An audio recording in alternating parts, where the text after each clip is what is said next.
कई बार आप जब इंटरव्यू देते हो तो इंटरव्यूअर आपका सीवी देखता है और उसमें देख के दिखता है कि आपने कीवर्ड्स क्या लिखे हैं। आपने लिख सकता है, हो सकता है आपने लिखा हो गिट, लिखा हो गिटहब, लिखा हो। तो ज़रूरी नहीं है कि वो आपसे गिट या गिटहब से रिलेटेड डायरेक्ट क्वेश्चन पूछे। वो आपसे कुछ बेसिक या फंडामेंटल क्वेश्चन पूछ सकता है। अब गिट क्या है, एक इटसेल्फ एक टॉपिक है, पर इम्पॉर्टेंट चीज़ उससे जो रिलेटेड है वो वर्जन कंट्रोल की है। जैसे मैंने वर्जन कंट्रोल पढ़ाया है कि वर्जनिंग क्या होता है, इस सेशन में मैं वर्जनिंग से रिलेटेड क्वेश्चंस लेके आया हूँ। क्यों लेके आया हूँ? Again coming back to the interview aspect, कि आपसे जो इंटरव्यूअर है वो बेसिक क्वेश्चन पूछ सकता है कि वर्जनिंग क्या होती है। यहाँ पर उसका फोकस क्या है? फोकस है उसका देखने के लिए कि आप कितना किसी भी चीज़ को लॉजिकली सोच के अप्लाई करते हो या सीखते हो। ठीक है, तो वर्जनिंग से रिलेटेड क्वेश्चंस पे जाने से पहले एक बार इसका रिकैप कर देता हूँ कि वर्जनिंग क्या होती है, वर्जनिंग के बिना क्या डिसएडवांटेजेस हैं और वर्जनिंग के साथ हमें क्या एडवांटेज मिलते हैं। तो अगर हम किसी भी प्रोजेक्ट पे काम कर रहे हैं तो हमारी अगर एक फाइल है या मल्टीपल फाइल्स हैं जिन्हें हमें बार बार मॉडिफाई करके या अपडेट करके काम करना है, तो वर्जन कंट्रोल सिस्टम हमें एक सहूलियत देता है कि हम ट्रैक कर सकते हैं कि ये जो फाइल में चेंजेस हुए over the period of time, जब जब हमने चेंज किए हैं तो कब कौन सा चेंज किया गया है, ये कर सकते हैं। और इसमें अगर कुछ हमें रिवर्ट करना है, मतलब रोल बैक करना है या पुराना वर्जन वापस लेके आना है, तो वो भी सहूलियत मिलती है। ठीक है, फिर इससे हम कोलैबोरेट भी कर सकते हैं। कोलैबोरेट मतलब अगर एक बंच ऑफ या ग्रुप ऑफ इंडिविजुअल्स हैं, तो मल्टीपल लोग एक साथ काम कर रहे हैं एक प्रोजेक्ट के ऊपर, तो वर्जन कंट्रोल सिस्टम से हम लोग ये आसानी से ट्रैक कर सकते हैं कि किस इंडिविजुअल ने, किस डेवलपर ने कौन सा चेंज कब किया। ओके, और अगर किया तो इसके चेंज के कारण ऐसा कुछ हुआ है क्या, जो पहली फंक्शनैलिटी थी जो चल रही थी अब वो ब्रेक हो रही है, तो ये सब हम ट्रैक कर सकते हैं और उसके हिसाब से जो खराब हुआ काम उसको हटा के सकते हैं, वापस ले सकते हैं, रोल बैक कर सकते हैं। तो ये एक और एडवांटेज हुआ वर्जन कंट्रोल सिस्टम का। अब आपको एक और चीज़ बता देता हूँ कि वर्जन कंट्रोल सिस्टम जब नहीं था तो लोग कैसे काम करते थे। तो उस समय क्या करते थे कि जैसे कि एक फाइल ली, किसी ने काम किया इसके अंदर, तो उसको सेव एज करके सेव कर दिया कि आज की तारीख में ये वाली फाइल हो गई, इसके अंदर मैंने ऐसा किया था। अगली तारीख को मैंने इस फाइल को खोला, इसके अंदर एनहांसमेंट किए और ऐड किया कोड और इसे एक दूसरे वर्जन की तरह स्टोर कर दिया, वर्जन 2। ठीक है, फिर तीसरे दिन फिर खोला इसी फाइल को और अब क्या किया, वह इसको इसमें चेंजेस किए और से वर्जन 3 के हिसाब से सेव किया। तो ये एक फाइल सेव नहीं हो रही है, अलग अलग फाइल सेव हुए। पहले दिन इस वर्जन 1 सेव हुआ, ठीक है, दूसरे दिन वर्जन 2 सेव हुआ, तीसरे दिन वर्जन 3 सेव हुआ। ठीक है, तो ये सब ठीक है, दिख रहा है, पर ये एक मैनुअल प्रोसेस है, ऑटोमेटेड नहीं है। राइट, और इसमें अगर अपने को चेक करना पड़ा कि भैया क्या चेंज हुआ पहले वर्जन से दूसरे वर्जन से, तो आप कर सकते हो, पर ये आसान नहीं है, ये मतलब टीडियस है। क्यों टीडियस? मतलब इसमें एफर्ट लगता है। क्या, कैसे एफर्ट लगा कि भैया अगर आपको देखना है कि वर्जन 1 में और वर्जन 2 में कैसे होगा, तो आप यारी फाइल भी खोलोगे, साइड में रखोगे, और दूसरी फाइल भी खोलोगे, साइड में रख के कंपेयर करोगे, अच्छा ये इसमें यहाँ था, इसमें ये था, ऐसे होगा। तो ये सब मैनुअल वर्क है जो ऑटोमेटेड नहीं होता। वर्जन कंट्रोल सिस्टम जबकि हमें ऑटोमेटेड देता है, वो सॉफ्टवेयर इटसेल्फ अपने आप ये काम करके देता है, हमें दिख जाता है कि क्या कहाँ पर डिफरेंस है। ओके, तो ये भी होता था कि पहले डेवलपर्स कैसे काम करते थे।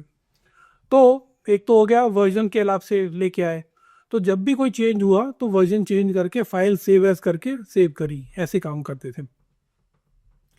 वर्जन कंट्रोल सिस्टम हमें क्या क्या नहीं करता। ठीक है, पहली बात तो ये ऑटोमेटेड डिलीट नहीं करता फाइल हमारे लिए, ऑटोमेटेड सेव नहीं करता, ऑटोमेटेड कंप्रेस नहीं करता, ऑटोमेटेड इंक्रिप्ट नहीं करता, ऑटोमेटेड डिलीट नहीं करता, ये भी मैंने बता दिया। तो ऐसी जो भी चीज़ें हैं वो वर्जन कंट्रोल सिस्टम हमें नहीं करता, वो हमें उसमें चीज़ में मदद नहीं मिलती है। तो अगेन मेन फोकस इज कि कोलैबोरेट करो, ट्रैक करो किसने कब चेंज किया, ठीक है, हिस्ट्री ट्रैक करो, ये सब चीज़ें वर्जन कंट्रोल सिस्टम हमें देता है। चलिए रिकैप हो गया, अब चलते हैं क्वेश्चंस की तरफ। और क्वेश्चंस को अटेम्प्ट करने का तरीका वही, मैं क्वेश्चन लेके आऊँगा स्क्रीन के ऊपर, उसको बोलूँगा, उसके बाद उसका आंसर दूंगा। पर आपका काम यह है कि जब मैं आंसर दूं उससे पहले वीडियो को पॉज करो, अपना क्वेश्चन को अपने आप एनालाइज करो, उसका आंसर अपने आप टिक करो, और फिर अनपॉज करके जो मैं आंसर दे रहा हूँ उससे टैली करो अपने आप को। तो इस तरीके से आप क्रॉस चेक और अपने आप को ग्रेड कर सकते हो कि आपका कंसेप्ट उस क्वेश्चन के बारे में सही है कि नहीं। ठीक है, चलिए क्वेश्चन पे चलते हैं। पहला question, which of the following is an example of manual versioning.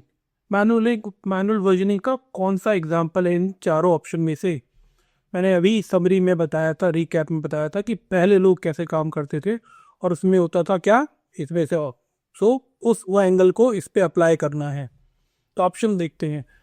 Option A है गिट कमिट्स, दूसरा ऑप्शन है SPN डिपॉजिटरी, तीसरा ऑप्शन है saving files as report v1.docs, comma report v2.docs and so on. ठीक है, और ऑप्शन डी है GitHub branches.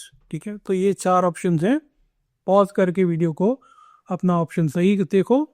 इसका करेक्ट आंसर क्या है, आंसर सी है। जैसे मैंने यहाँ पर रिकैप में बताया था, अलग अलग वर्जन के हिसाब से अलग अलग फाइल को पर डेट सेव करते थे लोग, तो करेक्ट आंसर इसका सी है। क्वेश्चन नंबर 2 पे चलते हैं। How did developers typically manage version before version control system. तो यूजुअली या टिपिकली डेवलपर्स पहले बिना वर्जन कंट्रोल सिस्टम के कैसे यूज करते थे। ठीक है, तो ऑप्शन चेक करते हैं। ऑप्शन ए है बाय यूजिंग क्लाउड सर्वर्स, उसका कोई मतलब नहीं है यहाँ पर। ऑप्शन बी है by renaming files like project underscore final underscore v2 underscore latest dot zip। तो यहाँ पर एग्जाम्पल क्या दे रहे हैं, और हो सकता है कुछ लोग आपने भी देखा हुआ करते हुए, तो क्या कर देंगे कि कोई वर्ड फाइल पे काम कर रहे हैं तो बोलेंगे यार ये फाइनल हो गया, ठीक है, वर्जन 1 हो गया, ये फाइनल हो गया। ठीक है, फिर कोई फ्रेंड आया तो बोलता अरे यार ये और चेंज कर, तो बोला फाइनल वर्जन हो गया। तो यहाँ पर ये वाला कंसेप्ट अप्लाई करने के लिए बात है। तो ऑप्शन बी के बाद ऑप्शन सी को देख लेते हैं। बाय यूजिंग डेटाबेसेस, ये गलत है। Option D by using compilers, ये भी गलत है। तो करेक्ट आंसर इसका क्या है, बी है, बाय रीनेमिंग फाइल्स लाइक ऐसे। क्वेश्चन नंबर 3 की तरफ चलते हैं। What is version control, version control क्या है। ऑप्शन देख लेते हैं। A system to control user access to file, ऐसा सिस्टम जो कि हमें एक फैसिलिटी देता है कि कौन किस फाइल को एक्सेस कर सकता है या नहीं कर सकता। तो ये वर्जन कंट्रोल सिस्टम नहीं देता हमें ये, तो ऑप्शन गलत है। A system to track changes made to file over time, ऐसा सिस्टम जो हमें समय बीतते बीतते फाइल को ट्रैक करने की फैसिलिटी देता है। तो ये ऑप्शन सही है। Option C a system to compress files, compression वाला वर्जन कंट्रोल से कुछ लेना देना नहीं है। Option D a system to delete old files, पुरानी फाइल्स को डिलीट करने का सिस्टम नहीं है, ऑटोमेटिक क्लीनअप का सिस्टम नहीं है वर्जन कंट्रोल। तो करेक्ट आंसर इसका ऑप्शन बी है। ओके, क्वेश्चन नंबर 4 पे चलते हैं। Why is version control mainly used in software development? Version control software development में मेनली क्यों यूज होता है। ऑप्शन है to make program run faster, version control के यूज से प्रोग्राम ऐसा कुछ नहीं कि फास्ट रन होंगे। ठीक है, तो गलत है। ऑप्शन बी है to track changes, to collaborate and manage code history, ये ऑप्शन सही है। ऑप्शन सी देखते हैं, टू रिड्यूस फाइल साइज, ये फाइल साइज को रिड्यूस नहीं करता, ये कंप्रेशन इसमें कुछ नहीं है इसमें, तो ऑप्शन सी गलत है। और ऑप्शन डी है टू हाइड सोर्स कोड, ये हाइड सोर्स कोड को हाइड करने के लिए भी यूज नहीं होता। ठीक है, तो करेक्ट आंसर इसमें बी है, to track changes, collaborate and manage code history. Question number 5 पे चलते हैं। Which of the following problems can version control help solve, इन चारों में से कौन सी प्रॉब्लम है जिसको हम वर्जन कंट्रोल के यूज करके टैकल कर सकते हैं। तो इसके ऑप्शंस देखते हैं। Losing previous versions of code, अगर पुराना वर्जन ऑफ कोड गलती से हमसे डिलीट हो गया तो हम वर्जन कंट्रोल का यूज़ करके हम उसको रिस्टोर कर सकते हैं। तो ये ऑप्शन ए सही है। Option B, multiple developers overwriting each others work, तो वर्जन कंट्रोल सिस्टम हमें ये देता है सहूलियत कि देख सकें कि कौन ने किसने क्या चेंज कब किया। तो इसमें ये भी पता चल सकता है कि किसी ने गलती से कुछ कर दिया तो उसको रिवर्ट कर सको। तो बी भी सही है। Option C, difficulty in tracking who made changes, बिना वर्जन कंट्रोल के हम नहीं पता कर सकते थे कि किसने कब क्या चेंज किया। वर्जन कंट्रोल हमें दिखाता है कि किसने क्या चेंज किया। तो तीनों ऑप्शन ए बी सी सही हैं, इसलिए the final option D, all of the work, is the right answer. अगले क्वेश्चन नंबर 6 पे जाते हैं। What is meant by versioning, versioning का मतलब क्या है? तो ऑप्शन देखते हैं और देखते हैं इसमें सही आंसर क्या हो सकता है, मीनिंग क्या निकलता है इसका। तो ऑप्शन ए है क्रिएटिंग डिफरेंट फाइल फॉर्मेट अलग अलग बनाने से वर्जन कंट्रोल का कुछ मतलब नहीं है। ऑप्शन बी है कि असाइनिंग नंबर्स और labels to different states of a file project, तो जब भी हमारी फाइल मॉडिफाई होती है, उसका नया वर्जन बनता है, तो या तो उसे नया नंबर मिलता है या एक नया लेबल दिया जाता है। ये आंसर मीनिंगफुल है और करेक्ट है। ऑप्शन सी को देखते हैं, इनक्रिप्टिंग फाइल्स, इनक्रिप्शन का अगेन वर्जन कंट्रोल सिस्टम से कोई लेना देना नहीं है। Answer D, option D, running multiple programs at once, again ये वर्जन कंट्रोल सिस्टम के स्कोप से बाहर है। तो correct answer is B. Question number 7, which scenario best demonstrate the need for version control, इन चारों ऑप्शन में से कहाँ पर वर्जन कंट्रोल की ज़रूरत सही में ज़रूरत पड़ेगी? तो ऑप्शन देखते हैं। Writing a single program that never changes, एक प्रोग्राम ऐसा लिखा जो कभी बदलेगा नहीं, तो यहाँ तो ज़रूरत है ही नहीं, एक बार तो इसमें वर्जन का लगे, एक ही बार लिख रहे हैं, ख़त्म बात। तो ये आंसर सही नहीं है। Option B, editing a document once and closing it, एक बार एक डॉक्यूमेंट को एडिट किया और उसे क्लोज कर दिया और आगे कभी उसका कुछ एडिटिंग नहीं करी, तो यहाँ पर भी वर्जन कंट्रोल का हम फ़ायदा नहीं ले सकते, कोई फ़ायदा नहीं होगा। Option C, multiple developers working on the same code base, same code base मतलब सेम प्रोजेक्ट में काम कर रहे हैं जिसमें कि सब लोग अपना अपना कोड लेके आ रहे हैं, तो कंबाइंड कोड बेस हो गया। तो मल्टीपल डेवलपर्स काम कर रहे हैं, तो यहाँ पर हम ज़रूर अपना वर्जन कंट्रोल सिस्टम यूज़ कर सकते हैं। यहाँ पर ट्रैक कर सकते हैं कि कौन क्या कैसे कोलैबोरेट करके कब कौन सा अपना कोड लिख रहा है और उसको एक साथ इंटीग्रेट करने में हम यूज़ कर सकते हैं। तो ये ऑप्शन सही है। ऑप्शन डी जो है, यूजिंग अ कैलकुलेटर एप्लीकेशन, जिसका कोई मतलब नहीं है, तो इसको अपन इग्नोर करते हैं। तो correct answer is C. Question number 8 पे चलते हैं। In version control what does a revision of version represent, version control के अंदर जो रिवीजन या वर्जन नंबर का क्या महत्व है और क्या रिप्रेजेंट करता है। ठीक है, तो ऑप्शन देखते हैं। ऑप्शन ए है a backup of the operating system, गलत, nothing to do with the operating system. A snapshot of files at a specific point in time, हाँ ये सही है। इसका मतलब ये है, हमने पढ़ा था कि जब हम कुछ एक वर्जन बनाते हैं तो वो क्या हो जाता है, उसका एक जो सिस्टम है वर्जन कंट्रोल सिस्टम, उसकी फ़ोटो या तस्वीर या स्नैपशॉट लेके रख लेता है, उसे प्रिजर्व कर लेता है। तो ये ऑप्शन सही है। ऑप्शन सी, कंप्रेशन का कोई मतलब नहीं है। ऑप्शन डी, कंपाइल एग्जीक्यूटेबल का भी कोई मतलब नहीं है, तो इनको इग्नोर करेंगे।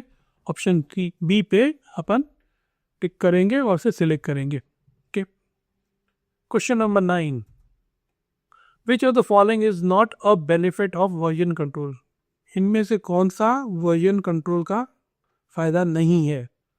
ठीक है, तो ऑप्शन ए देखते हैं। A, ability to roll back to an early version, ये तो है, हमें सुविधा देता है कि पुराने वर्जन पे रोल बैक करो, तो दिस इज अ बेनिफिट। दूसरा बी जो ऑप्शन है, बेटर कोलैबोरेशन, ये भी सही है, ये हमें एडवांटेज मिलता है। ऑप्शन सी जो है बोल रहा है ऑटोमेटेड बग फिक्सिंग हमें वर्जन कंट्रोल सिस्टम से मिलती है, ये स्टेटमेंट सही है क्या? बिल्कुल गलत है। तो this is not the right answer.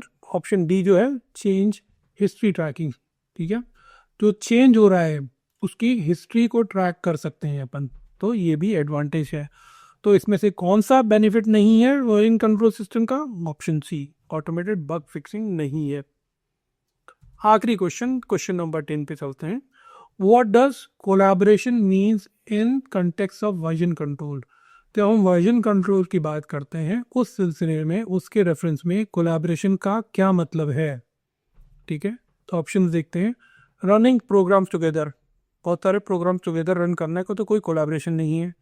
Multiple people working on the same project safely, बहुत सारे लोग एक प्रोजेक्ट पे एक साथ काम कर रहे हैं सेफली, तो इसकी मतलब कोलैबोरेट करके अपना कोड लेके आ रहे हैं और उसे इंटीग्रेट कर रहे हैं, और यहाँ पर एक्सीडेंटली एक दूसरे के कोड में कुछ गलतियाँ डिलीट या एडिट नहीं कर रहे हैं। तो ये ऑप्शन सही लग रहा है, तो बी इज अब तक के लिए सही आंसर है। ऑप्शन सी को देखते हैं, शेयरिंग एग्जीक्यूटेबल फाइल्स, इसका कोई मतलब नहीं है। ऑप्शन डी को देखते हैं, डिबगिंग कोड ऑटोमेटिकली, ये भी गलत है। तो हमारा जो इसमें से करेक्ट आंसर है वो आंसर बी है, multiple people working on the same project safely. तो ये सही हुआ, ठीक है। तो ये थे कुछ आपके लिए वर्जनिंग से related simple basic questions. Hopefully इनके माध्यम से आपने इनको जब किया तो आपका जो कंसेप्ट है वो और क्लियर हुए, और अब आप अपने आप के ऊपर थोड़ा और कॉन्फिडेंस से बोल सकते हो कि मेरे को वर्जनिंग अच्छे से समझ में आती है।